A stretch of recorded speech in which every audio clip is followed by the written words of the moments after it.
इष्टदेव चंद्रनागाय नमः। मातृपितृ चरण कमलेभ्यो नमः। ओम सृष्टो या सर्वरूपान् जगदितवन्दितो पालने आचरति संहारे चापि यस्य जगदितमखिलं प्रसन्नानां विधिहरिगिरीश राधितालं करोतु। ध्यानमूलं गुरुर्मूर्ति पूजमूलं गुरुपदं मंत्रमूलं गुरुवाक्यं मोक्षमूलं गुरुकृपा। वर्णानाम् अर्थसंज्ञानां रसानां च छन्दांसि मंगलानां च कर्तारो वन्दे वाणी विनायको।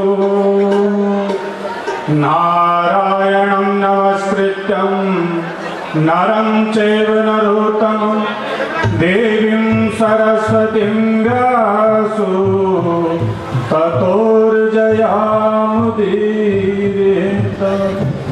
सच्चिदानन्दरूपाय विश्वोत्पत्त्यादिहेतवे तापत्रय विनाशाय श्रीकृष्णाय वयं नमः। पवनमन्द सुगन्ध शीतल हेम मंदिर शोभितं निकट गंगा बहत निर्मल श्री बद्रीनाथ विशंबरं श्री बद्रीनाथ विशंबरं। पवन सुत हनुमान की राजा रामचंद्र भगवान की। परम मंगल में उपस्थित समस्त श्रोतारविंद सज्जनों, आज बड़ा हर्ष का विषय आज हमारे मध्य में कि आज श्री राम हनुमान दल आज इस कार्यक्रम का 14वां वर्ष संपन्नता की ओर अग्रसर हो रहा है। सबसे पहले मैं इस धर्म मंच पर उपस्थित सभी विप्रबिंदों, आचार्यबिंद, संत बिंदों का और इस पटियाला की भूधरा भूमि पर मां त्रिशक्ति में से मां भगवती कालिका रूप उस महामाई के इस प्रांगण में यह कार्यक्रम आज आयोजन होने के लिए समापन की ओर अग्रसर।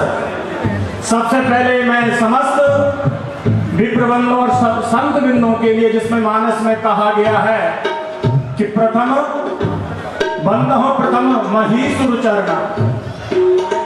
सज्जनों, मानस में सबसे पहले गोस्वामी जी ने यही लिखा है, बंदहो प्रथम महीसुर चरणा। इस धरती के सुर, धरती के देवता कौन है? संत हैं।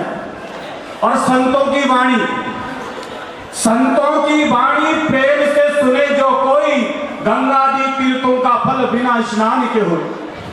बड़ा कठिन होता है ये संत वाणी सुनना। और मैं इस संत वाणी से पूर्व श्री पवन कुमार गुप्ता जी, जो एक नहीं दो श्री शिव सेना और श्री राम हनुमान दल के अध्यक्ष और चेयरमैन भी हैं, इनका ही इनकी समस्त कार्यकारिणी सदस्य, यहाँ पर उपस्थित समस्त मातृशक्तियों, श्रोतारविंद, आगंतुक, इस कार्य में संलग्न समस्त तन मन धन से सहयोग करता भावुक श्रद्धालुओं, क्षेत्रवासियों और समस्त इस प्रकार से संलग्न कार्यकर्ताओं का हृदय की गहराई से बहुत बहुत साधुवाद। और मैं जिस माध्यम से यहाँ पहुंचा हूँ, शास्त्री श्री बद्री प्रसाद सेमंटी जी, जो इस कार्यकारिणी में 2 पद पर आरूढ़ होकर जिनकी स्नेह प्रेम भ्रातृभाव से आज यहाँ पर शुभ अवसर आने का अवसर प्राप्त हुआ, और इतने सज्जन, इतने संतों का दर्शन करने का अवसर भी प्राप्त हुआ। सज्जनों, बड़ा कठिन है सत्संग धर्म का निभाना। शास्त्र में मानस में का साधु समाज न जाकर देखा। इस समाज में, सत्संग में और राष्ट्र के कार्य में यदि हमने कोई स्थान नहीं लिया तो हमारा जीवन व्यर्थ हो जाता है।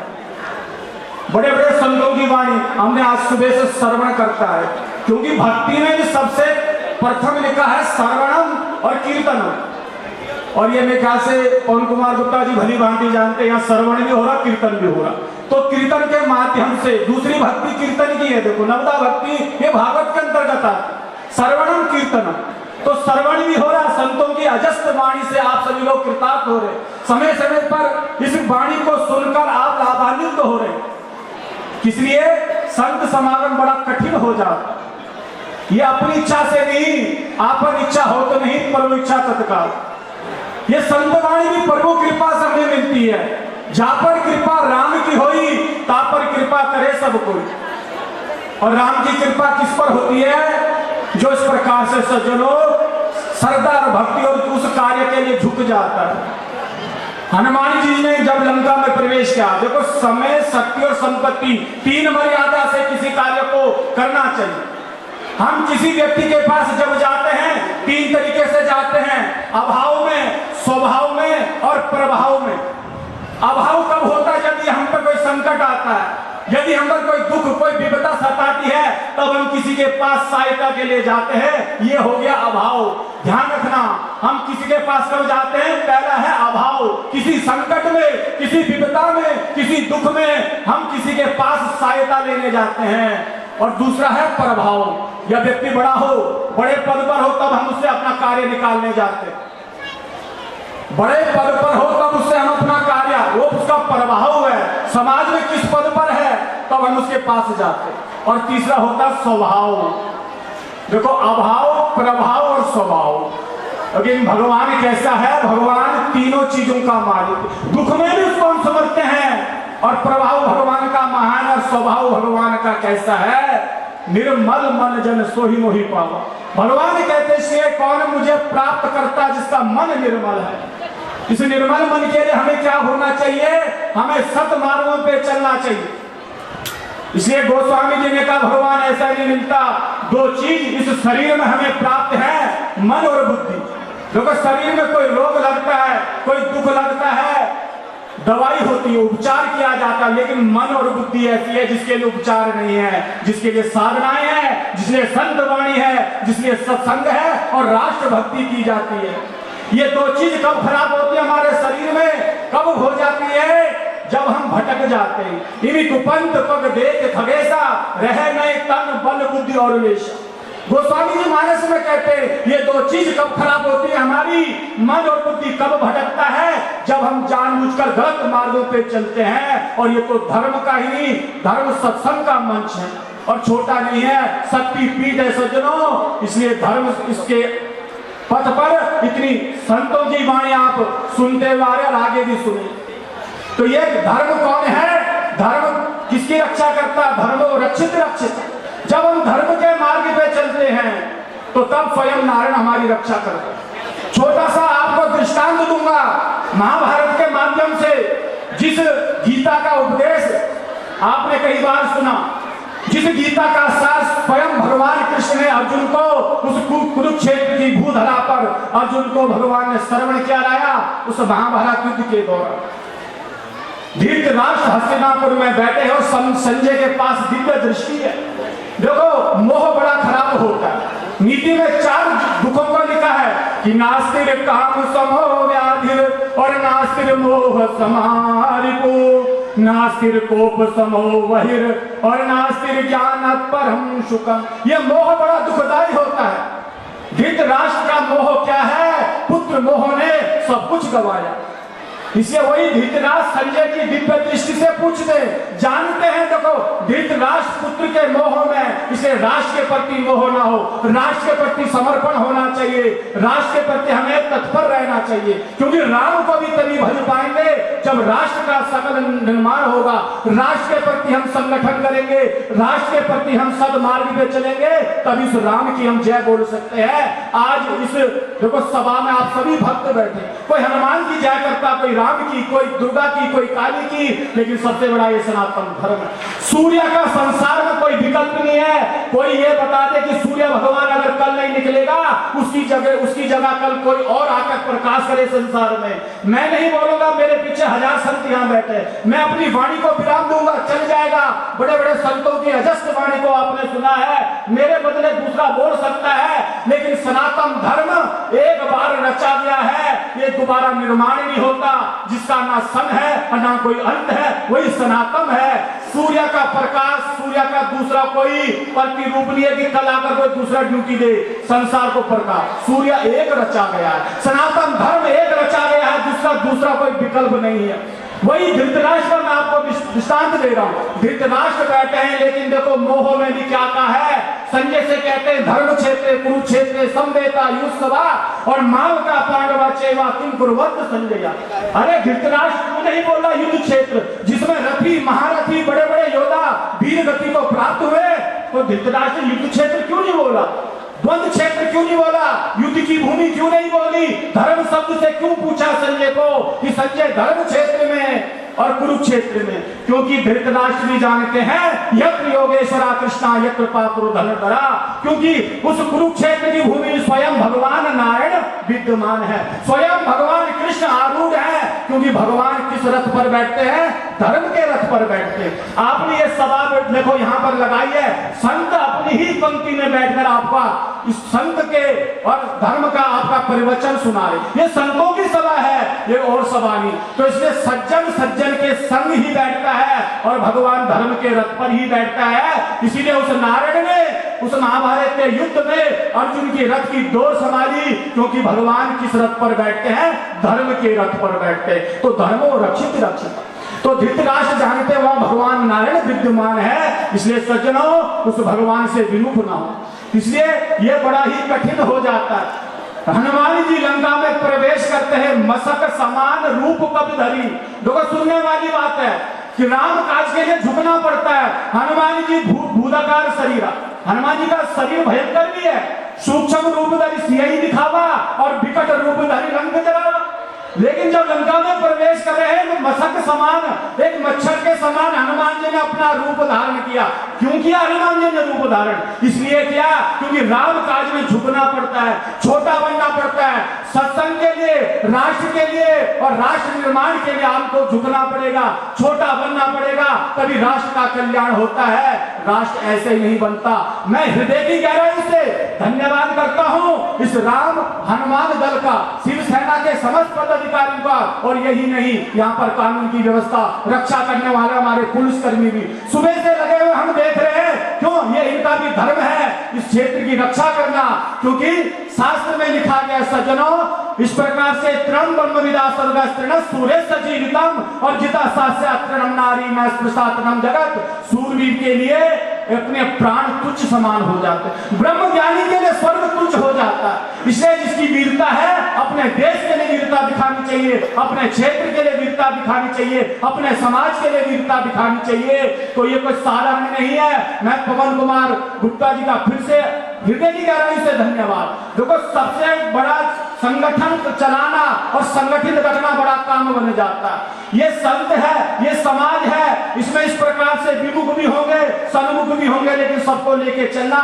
राष्ट्र के प्रति, राष्ट्र अगर जागृत है तो राम मंदिर में भी हम पूजा करने के आज हकदार बन रहे हैं, क्योंकि राष्ट्र की डोर ऐसे प्रतिनिधित्व के हाथ में होनी चाहिए जो आज राम जन्म जो वर्षों से हमारे पूर्वजी नहीं, हमारी न जाने कितनी पीढ़ियों ने इस प्रकार से अर्जी लगाई थी, और आज रामलला पुनः इस 14 वर्ष इस कार्य को भी यहाँ पर होने जा रहा है, और 14 वर्षवास समापन के उपरांत भगवान राम अपने पुनः स्थान पर उपस्थित हो। इसलिए राम काज में हमें छोटा रूप धारण करना पड़ता है। मानस का एक और दृष्टांत दूंगा।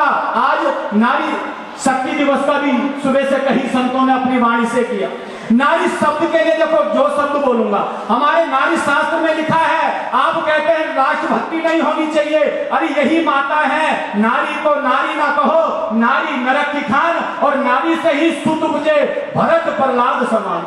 वो और नारी नहीं थी, इसी भूधरा पर, इसी भारत भूमि में किसी ने भगत सिंह जैसे को जन्म दिया है, जिन्होंने राष्ट्र के प्रति फांसी पे चढ़कर आज अमर नाम कर दिया है। शरीर की कभी अमरता नहीं है, शरीर की कभी तृप्ति नहीं होगी संसार में, लेकिन नाम हमेशा अमर रह जाता। तो वही नारी है, वही मातृशक्ति है, जिन्होंने भरत जैसे और प्रहलाद जैसे को जन्म देकर अपना नाम गाता, इस संसार में हमेशा के लिए अमर कराई।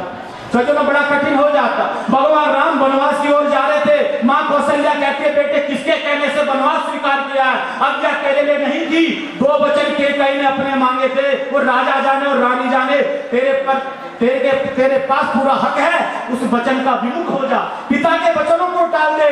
भगवान राम कहते हैं सुन जननी सो सुत बड़भागी, और माता पिता जो वचन अनुरागी। हे माँ, संसार में वो संतान धन्य है, संसार में वो पुत्र धन्य है जो माता पिता के वचन पर स्वीकार करते हैं। तू तो भाग्यवान माँ है, इसलिए बेटा मुझे भी वन में ले चल, मैं नहीं रह पाऊंगी तेरे बिना। बोले माँ नहीं, तेरा धर्म पति की सेवा है। इसलिए नारी के लिए लिखा है पिता रक्षक को मारे, घाता भत्ता से योग दे, और वृद्ध काले पुत्र रक्षे नारी कदान स्वतंत्रता।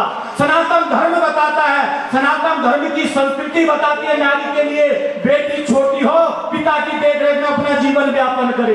विवाह तक भाई का धर्म है, भाई अपनी बहन का ध्यान रखे, इसलिए धर्म भ्राता लिखा हुआ है। और विवाह के बाद पति का धर्म है अपनी धर्म पत्नी का ध्यान रखे। वृद्ध काले पुत्र रक्षे नारी कदान स्वतंत्रता। बुढ़ापे में नारी का जीवन अपने बच्चों के सानिध्य में जीवन बिताना पड़ता है, यह हमारी भारतीय संस्कृति नारी धर्म बताता है। तो इसके माँ कौशल्या को भगवान राम चुप कराते। देखो एक छोटा टॉपिक है, ग्रस्त में सीता जी सामने आ गई। सीता जी कहते स्वामी मैं भी आपके साथ वन चलूंगी।